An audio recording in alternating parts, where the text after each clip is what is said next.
Okay, having a look at some Chapter 4 revision questions for 11 Maths Methods, Unit 1. My first video goes through Chapter 3. This is the second video in this series.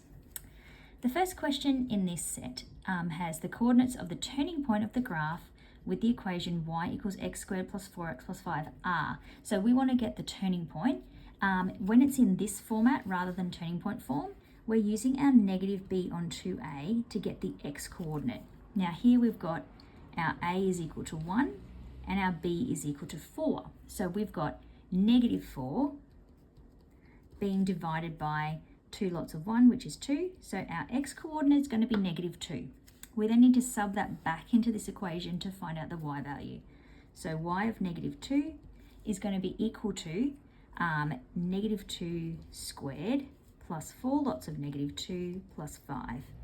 Now negative 2 squared is 4, take away 8 plus 5, 4 take away 4 is negative 4 plus 5 is equal to 1. So that means that our coordinate here for the turning point is going to be negative 2, 1. Another option with that, if you do have a calculator while you're there, is to also look at that graph and see if you can identify the turning point that way. That's always a good way to check. So we've got x squared plus 4x plus 5. And when we graph that, we can see that we've got our turning point here. So if we put our trace on, and look at there, we can see it is around the negative 2, which is what we've got there, and we've got the 1 there. My window is very large from what I was doing before, so I'm going to change that to negative 10, 10, just to make it a little bit easier to see that turning point. And now we can see a little bit clearer. What we can do is use our second trace and look for the minimum. And I'm looking for the minimum between negative 10 and 10 because I know that's what's on my screen. And it will then find that minimum for me, and it's negative 10, negative 2, 1. So that's another way that you can identify that, depending how many marks are allocated, or if you have access to your calculator in a question. The next one we've got is the equation of the parabola that passes through the point 2, 11, and it has a vertex at negative 1, 4.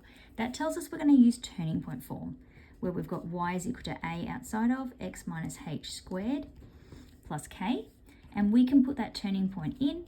If we've got minus 1 there, that's going to be plus 1 in here, and then we've got a plus 4 for our k value. We're then told this point of 2, 11, that's what we're going to use to solve for a. So we'll have 11 is equal to a outside of 2 plus 1 squared plus 4. So we get a 3 squared plus 4 is equal to 11. Now 3 squared is 9, so we've got 9a plus 4 is equal to 11. Take that 4 over. 11 take 4 is going to give us 7 is equal to 9a. So our a is equal to 7 over 9. We can then write that as put it back into our formula up here. So we've got 7 over 9, and then we have the x take plus 1 squared plus 4 as our equation there. Remember, we can always check that if for an exam to do a quick check and make sure we've got that right. So we've got 7 over 9, do our bracket, x plus 1 squared, and we've got a plus 4. Now we're going to then check on that our vertex is at negative 1, 4. So if we put our trace on, we can see that we get over here, it's about negative 1, 4. That looks about right. And we want to see if it is when x equals 2, whether we will get 11. So tracing, I can do that as well. And when I get up to 2, it looks about 11. But I can also check a value there and put in x equals 2 and see that it equals 11. So I can check that my answer is correct. Same way I could find that minimum point as well. For number 9, we've got a parabola has x-intercepts of negative 1 and 2 and passes through the point 3, 6. Because we've been given the x-intercepts, that means we're going to use our format of a outside of x minus, and we often use a d, x minus e, which is just our intercepts are going in there. And we're given that point to help us solve. So we've got a outside of, that'll be x plus 1 and x take away 2. And then we're going to use that 0.36 to solve. So if 6 is equal to 3 plus 1, 3 take 2. 3 plus 1 is 4. 3 take 2 is 1. So we have 4 times 1 there, so 4a is equal to 6. Therefore, a is equal to 6 over 4. And then we can put that back into the equation. So y is equal to 6 over 4 outside of x plus 1 and x take away 2. Then we've got number 10, which is where we want to complete the square. And we've got 2 that we want to complete the square for. So we're looking at that middle term. It's a 4x, so that means in my bracket, I'm going to put x plus 2 squared. When I expand that out, I'm going to get x squared plus 4x and a plus 4 there. I've got a plus 4. I want it to be plus 6, so I need to plus 2.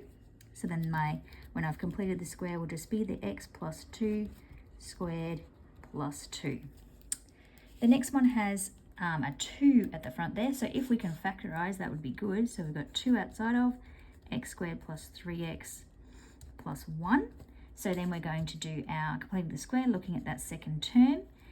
That's a 3, so we're going to put 3 over 2 squared. We're also going to, we will deal with that 2 afterwards. So we've got that is going to equal to x squared plus 3x plus 9 on 4. And we have got a 1 there. So to get from 9 on 4, so we've got 9 over 4. We want to get to 1.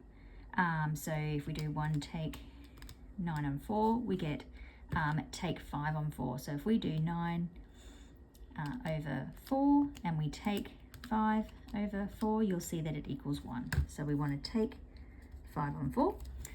So then we can put that into our brackets and go 2 outside of, and we've got the x plus 3 on 2 squared, and then we've got the take 5 on 4. So we could then also expand that out and times that by 2 as well. I've got a couple more quadratics questions, 3 more to go, and then I will finish off this video. So the first question has used the quadratic formula, and that should be a squared up the top there, to find the x-axis intercepts. So we have our quadratic formula is x is equal to plus or minus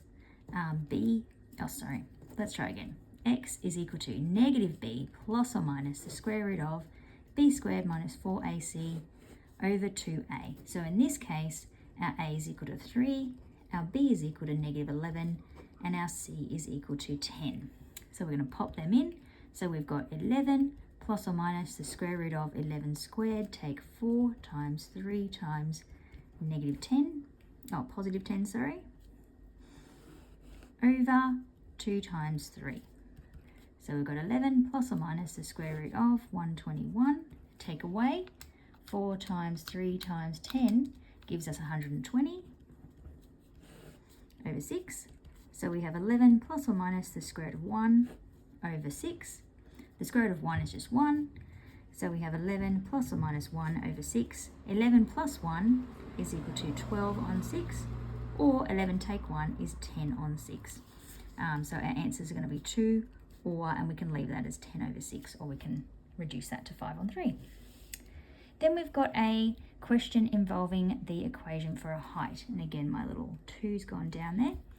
So we've got height is equal to 41t take 5.5t squared.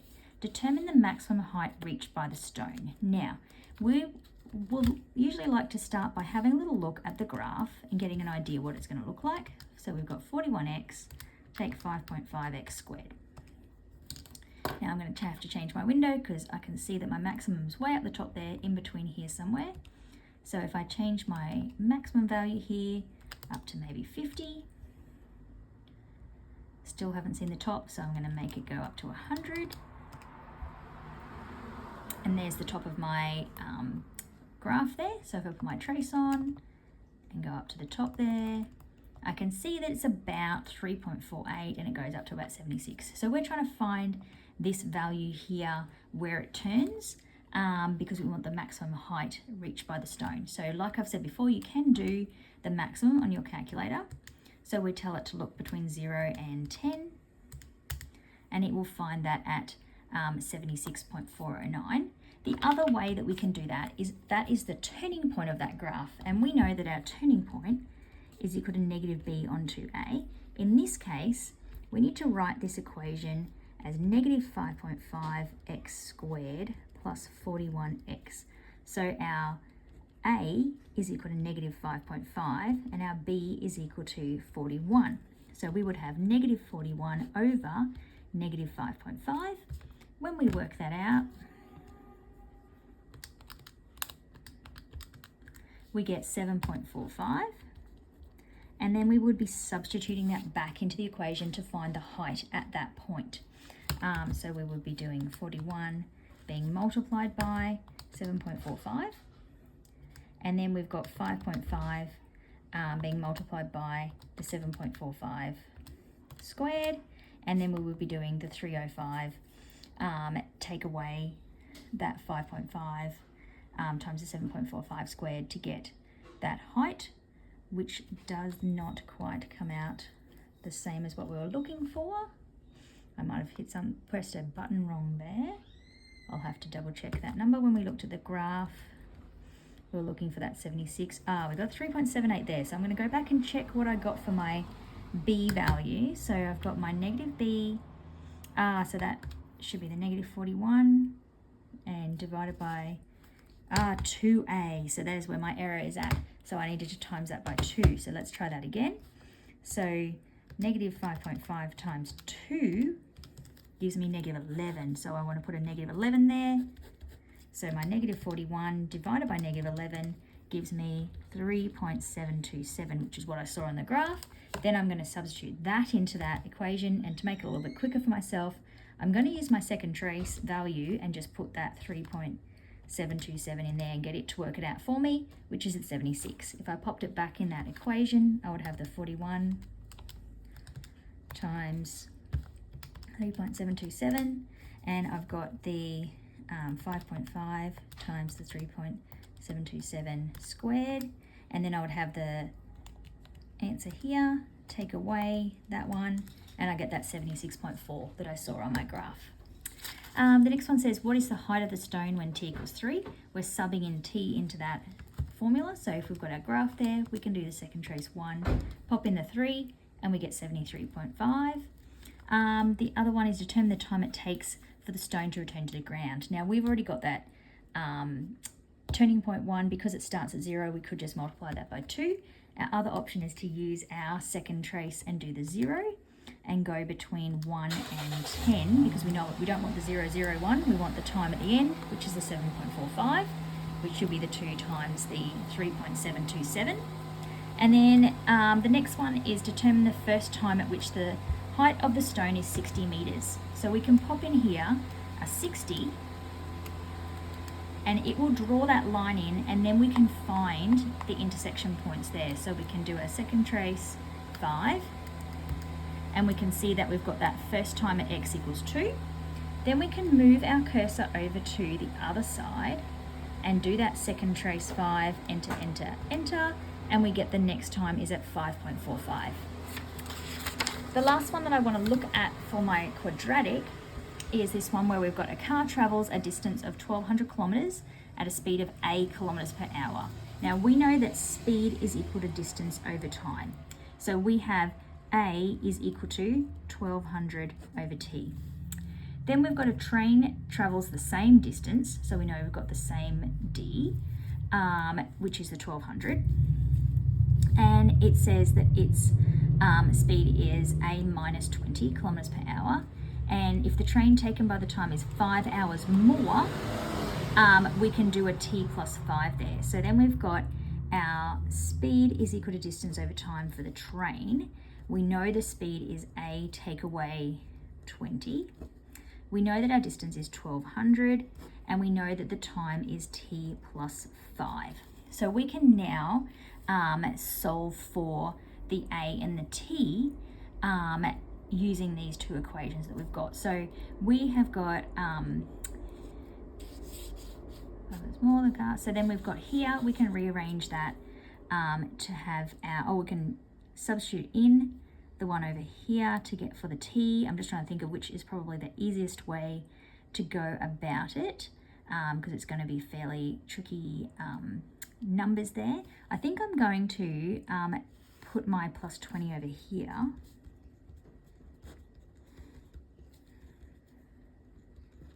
And then I have my two equations for A, and I want to know when they will be equal. So what I can do, which might be my easiest way to go about it, is to put that in here as 1200 over x, and here I've got 1200 over x plus 5, and then plus 20, and then I'm going to look at when those two graphs will cross.